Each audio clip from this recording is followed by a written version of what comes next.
Assalamualaikum warahmatullahi wabarakatuh. Perkenalkan, nama saya Nifakania Adani dengan NIM 221. Perkenalkan, nama saya Davina Julita dengan NIM 211. Baiklah, di sini saya dan teman saya akan mempresentasikan hasil diskusi saya yang berjudul Analisis Konflik Agraria dan Efektivitas Reformasi Agraria dalam Mewujudkan Keadilan Pengusahaan Lahan di Indonesia. Baiklah, di sini saya akan membahas yang pertama, yaitu latar belakang.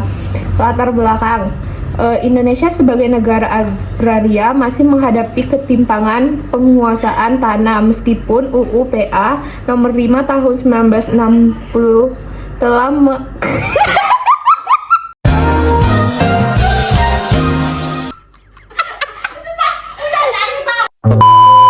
Meanwhile, Indonesia sebagai negara agraris masih menghadapi ketimpangan penguasaan tanah meskipun UU PA nomor 5 tahun 1960 telah mengamanatkan pemerintahan demi kemakmuran rakyat. Konflik agraria terus terjadi antara masyarakat lokal dengan perusahaan besar, menyebabkan hilangnya hak dan sumber penghidupan petani serta masyarakat adat. Program reformasi agraria termasuk perhutanan sosial belum pernah efektif akibat lemahnya implementasi, rendahnya komitmen politik, dan minimnya pelibatan masyarakat. Ekspansi perkebunan sawit juga memperparah konflik, mengurangi otonomi petani, dan mengubah struktur ekonomi pedesaan. Oleh karena itu, persoalan agraria merupakan masalah struktural yang mengakibatkan dengan keadilan sosial, perlindungan hak masyarakat adat, dan tata kelola agraria yang belum berkeadilan. Adapun rumusan masalah yang kita angkat, yaitu yang pertama, apa saja faktor penyebab terjadinya konflik agraria di Indonesia, khususnya yang berkaitan dengan ketimpangan pengusahaan lahan dan kelemahan tata kelola pertanahan. Yang kedua yaitu bagaimana efektivitas kebijakan reforma agraria dan tata kelola pertanahan dalam menyelesaikan konflik agraria serta mewujudkan keadilan bagi masyarakat agraria di Indonesia. Nah, kemudian untuk pembahasannya, yang pertama ada faktor penyebab konflik agraria di Indonesia, di mana konflik agraria di Indonesia bersifat struktural dan multidimensi, terutama dipicu oleh tidak diakuinya hak tenurial masyarakat lokal dan adat. Banyak tanah yang dikelola turun-temurun tidak memiliki kekuatan hukum sehingga masyarakat rentan tergusur oleh investasi perkebunan, kehutanan, dan pertambangan yang didukung legalitas negara. Faktor ini adalah disharmoni regulasi agraria seperti tumpang tindih antara UU PA, Undang-Undang Kehutanan, HGU, dan kebijakan daerah yang menunjukkan belum adanya sistem agraria terpadu. Ekspansi perkebunan kelapa sawit juga memperparah konflik, menimbulkan konflik lintas generasi, hilangnya akses tanah, serta melemahnya otonomi dan posisi tawar petani yang berubah menjadi buruh. Secara keseluruhan, konflik agraria mencerminkan ketimpangan relasi kuasa antar negara, korporasi, dan masyarakat agraris. Selama kebijakan agraria lebih berpihak pada kepentingan modal dan belum mengakui hak rakyat secara substantif, konflik agraria akan terus berlanjut. Kemudian yang B, kebijakan reforma agraria dan tata kelola pertanahan. Reforma agraria di Indonesia bertumpu pada redistribusi lahan dan penguatan legalitas hak atas tanah. Namun implementasinya masih dominan administratif dan belum mengubah struktur penguasaan lahan secara nyata. Akibatnya, dampaknya terhadap kesejahteraan masyarakat agraris masih terbatas. Program a few moments later, agraria dan tata kelola pertanahan. Reforma agraria di Indonesia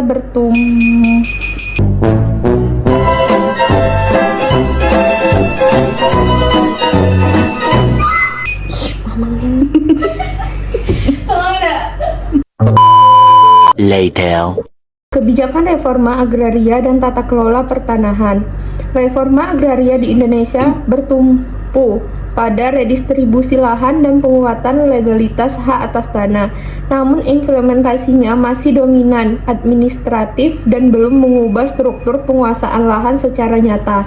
Akibatnya, dampaknya terhadap kesejahteraan masyarakat agraris masih terbatas. Program hutan sosial sebagai kebijakan unggulan menghadapi berbagai kendala seperti lemahnya kesiapan kelembagaan, minim pendampingan, belum tuntasnya pemetaan wilayah adat, serta pemberian lahan marginal yang kurang produktif. Kondisi ini menjadikan reforma agraria beresiko hanya sebagai legalitas tanpa perubahan aset.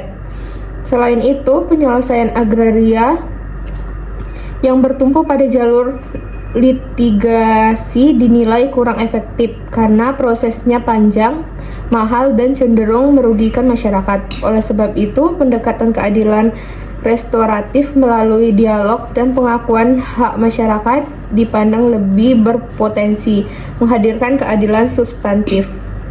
Kemudian selanjutnya ada dampak, tantangan, dan arah pembangunan agraria berkeadilan.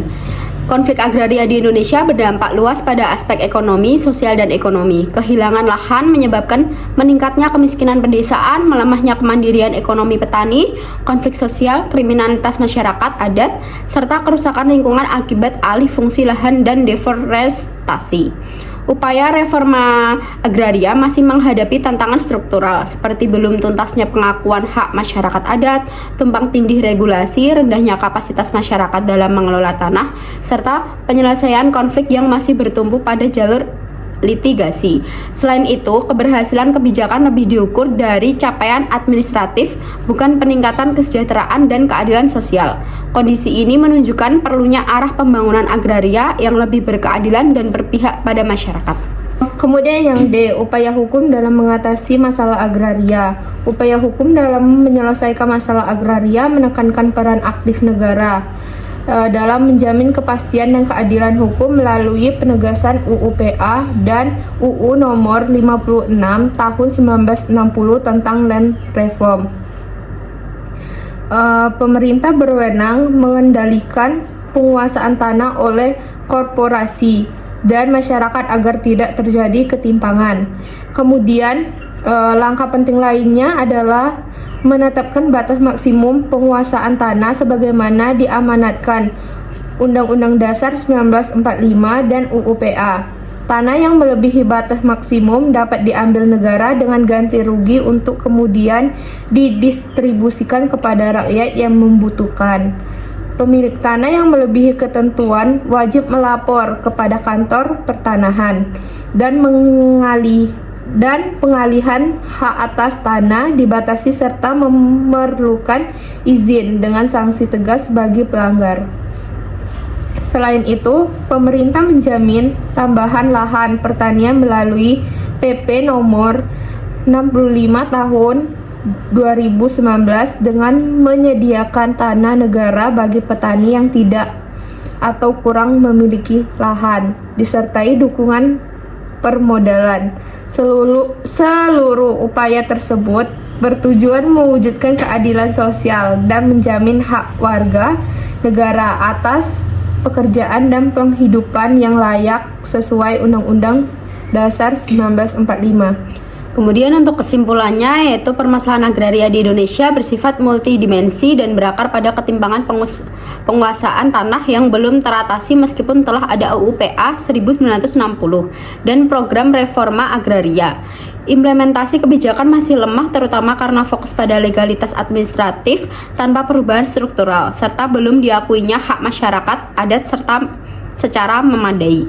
Reformasi agraria dan program perhutanan sosial belum memberikan dampak signifikan terhadap kesejahteraan masyarakat akibat tumpang tindih regulasi, minim pendampingan, dan dominasi kepentingan modal. Konflik agraria yang berlarut menimbulkan dampak ekonomi, sosial, dan ekonomi yang serius. Oleh karena itu, keadilan agraria hanya dapat terwujud melalui transformasi kebijakan yang mengakui dan memulihkan hak masyarakat lokal.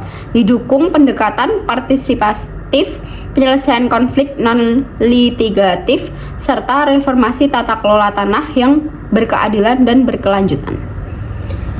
Sekian presentasi dari kami akhiri. Assalamualaikum warahmatullahi wabarakatuh.